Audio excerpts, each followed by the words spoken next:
தமிழ்நாட்டில் பொருளாதார வளர்ச்சி, சமமான முன்னேற்றம் மற்றும் பரவலாக்கப்பட்ட திட்டங்களின் அடிப்படையில் அனைத்து மாவட்டங்களிலும் வேலை வாய்ப்புகளை உருவாக்கிட மாண்புமிகு முதலமைச்சர் அவர்களால் டைடல் பூங்காக்கள் மற்றும் மினி டைடல் பூங்காக்கள் நிறுவப்பட்டு வருகின்றது.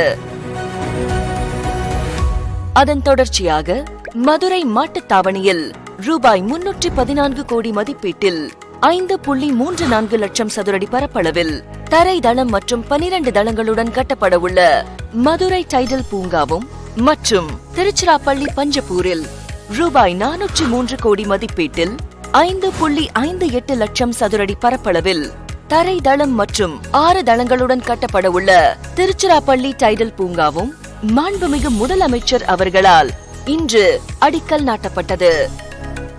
இக்கட்டடங்கள் ஒவ்வொன்றிலும் IT, ITES, BPOs, GCCs, startups போன்ற நிறுவனங்கள் இடம்பெறுவதோடு சுமார் 6000 தகவல் தொழில்நுட்ப வல்லுநர்கள் பணிபுரியும் வகையில் குளிர்சாதன வசதிகள், ஒருங்கிணைந்த கட்டட மேலாண்மை அமைப்பு, 24/7 பாதுகாப்பு வசதிகள் ஆகியவற்றை உள்ளடக்கிய அதிநவீன வசதிகள் ஏற்படுத்தப்பட உள்ளது.